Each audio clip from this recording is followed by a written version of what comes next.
simple song to sing.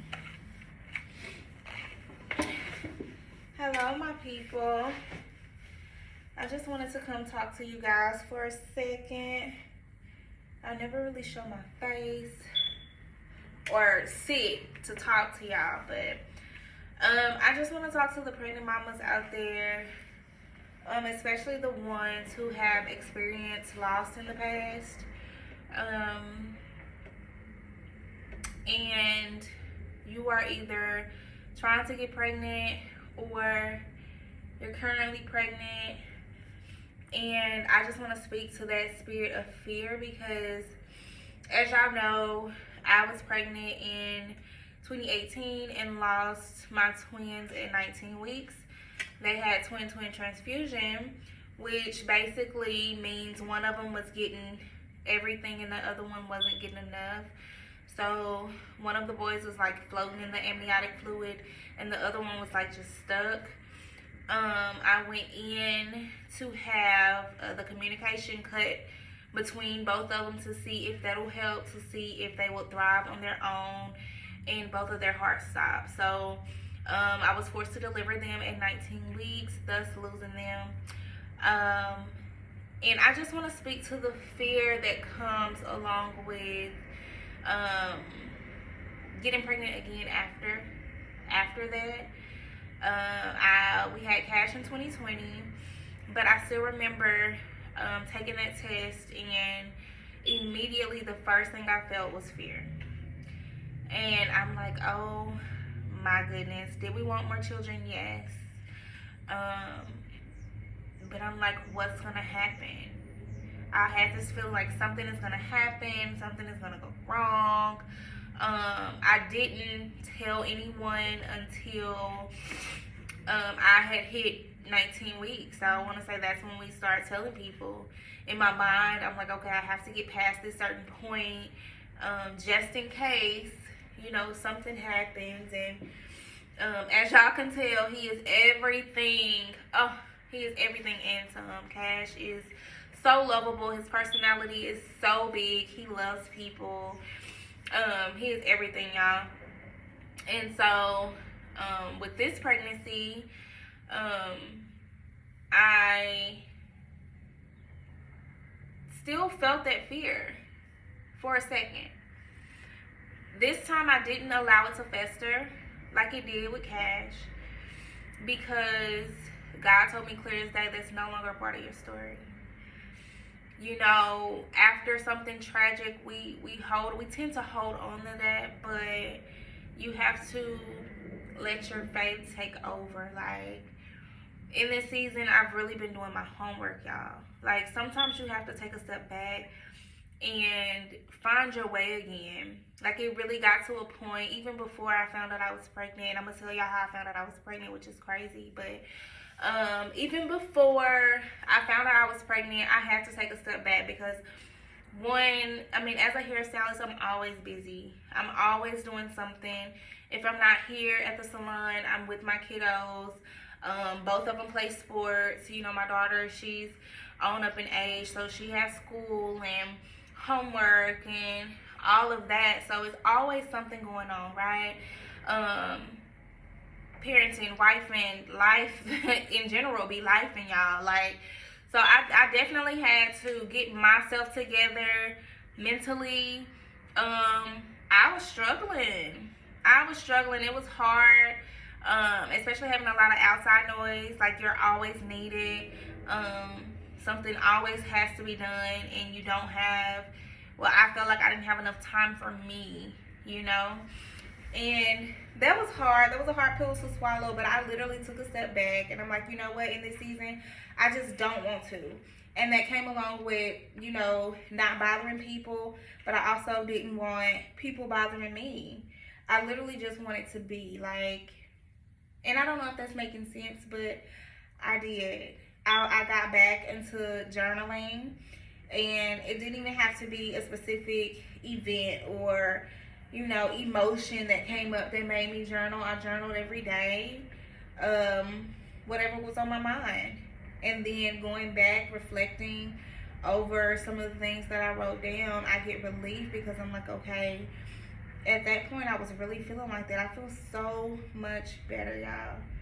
Getting closer to God, finding out who He is, truly, what He did, truly, you know, reading my Bible, worshiping God. Like, y'all, I feel so amazing. I feel Him talking to me again,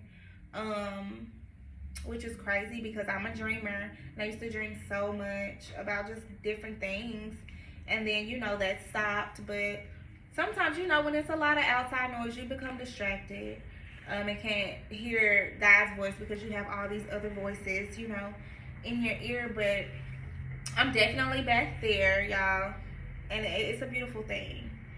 It's a beautiful thing, and I just want to say, well, I do want to tell y'all how I found out I was pregnant.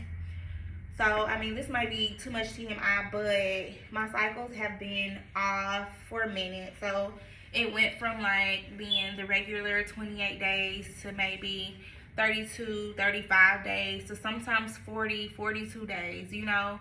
So, it got to the point where I didn't worry if it was like 2 days late, 3 days late, you know. I'm like, that's normal. That was my new normal. So this particular time, I had a dream the night before. It was me and a group of other ladies. It was 3 of us total. We had left this event and we went to this house. Well, when we got to the house, one of the girls went to the bathroom and took a pregnancy test. And in my dream, I was so infuriated because I'm like, why would you take my test? Like, I just felt like we couldn't leave the house for some reason. Like, we were kind of stuck there. What that's about, I don't know. But I was just mad because, you know, the first girl took what I assumed to be my test or whatever. Her test came back positive.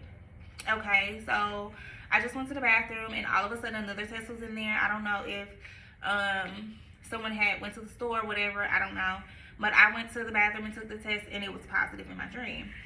And so I woke up the next day, and I was a little confused because I'm like, why would I dream about something like that? Like, that was really weird to me. But I did. The very next day, mind y'all, my cycle was maybe 2 days behind, you know, which was normal. Like, I wasn't worried about it at all. I had no symptoms, no nothing. But got up the next day, and I'm like, okay, let me go ahead and get a test just to, you know, see. Lo and behold, it was positive. I'm like, my God. That was literally the first time that happened. But I've dreamed about my kiddos and what they would look like. Yeah. That was crazy to me. But yeah, with this baby, I refuse to allow fear to overtake this beautiful blessing, y'all. And I know so much go on, and we, you know, so much happened throughout our life, and we want to hold on to that trauma, and, you know, it really does something. It really does something to you mentally. But I have to tell myself every day that's no longer a part of my story. I am fine. I am healthy. This baby is fine. The baby is healthy. You know, that was a part of my story then. And even then, I had to realize during the situation, yes, I was distraught, y'all. I really could have fell into a depression, and I thank God for my husband for being there and for, you know, keeping me sane, literally. But yeah, that was a tough time then. But then I have to realize that a lot of the stuff that we go through isn't necessarily for us. It's for other people. Because I say all the time, the things that we do in this lifetime are not for us. Are we going to benefit from a lot of it? Yes. You're going to benefit from a lot of it. But there's so many people, other people that's attached to us. And in order for them to get their blessing, we have to do our work. Or we have to go through certain things which will allow them to see, like, okay, I'm not alone, or I can do this too. You know what I mean? It's kind of like we're a pedestal for other people to stand on for generations to come. I tell my husband all the time the things that we are doing in this lifetime, I do believe that we're going to reap the benefits of it, but we might not see, you know, the highest potential. Our kiddos might see that. You know, at the end of the day, we want to leave a legacy, and we are going to be, you know, who they stand on. They're going to know that they can do it, they can get it done because, hey, my parents are doing it. But the same thing goes for any, you know, traumatic event like that. Somebody was watching that story, and y'all, I remember telling God specifically when we were in the midst of it, when we were in the midst of that storm, I remember telling him, God, don't use me. Like, I don't want to be used. I don't want to be a vessel. I don't want other people looking, you know, at me. Like, I just want to hide in this dark place. I just want to stay here. I didn't want I'm sorry's. I didn't want hugs. I didn't want anything. Like, I just wanted nothing. I just want to stay in that dark place. And now I laugh at that, because who am I to say, hey, don't use me? And it was crazy because one of my clients, at this time I was still working from home and going to school. One of my clients, she came and I was doing her daughter hair, and she just spoke so much life into me. It was, I just wanted to cry right then, because she was like, you just don't understand how powerful your testimony is, and the fact that you are still going, the fact that you're still using your gift, the fact that you're saying so much without saying nothing. And I'm like, oh my God. Like, God, I said, don't use me. And he's like, I have to. I have to, because it's someone else that needs to see you go through this. Publicly. They needed to see that. And so I've reached out to so many ladies who have gone through the same thing, who have gone through loss. And I tell them, you know, you can call me day or night, because I know what that feels like. You know, you can, any question, I'm an open book. I really am an open book in all aspects of my life. If someone wants to know something and they ask, I'm going to tell them. You know, so I say all that to say, I just want to encourage you ladies. If you are, you know, if you've experienced loss, you are not alone. You are not alone. I promise you're not alone. There's somebody out there. You don't have to walk this out alone. You do not have to go through this alone. It gets better. It gets easier. Lean in on your faith. Lean in on the people that you have in your corner. Allow them to carry some of that weight with you. Allow them to walk that out with you. You will see a rainbow. That rainbow is going to come, and it's going to be so beautiful. Cash is my first rainbow baby, and he is everything I could have ever imagined. Yes, the sun will definitely shine again. Don't allow fear to consume you. That is no longer a part of your story.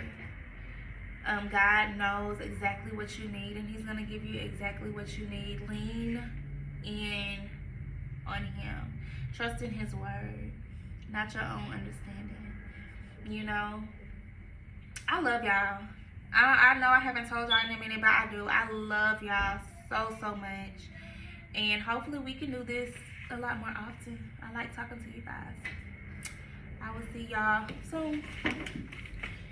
Peace from me and baby KB3.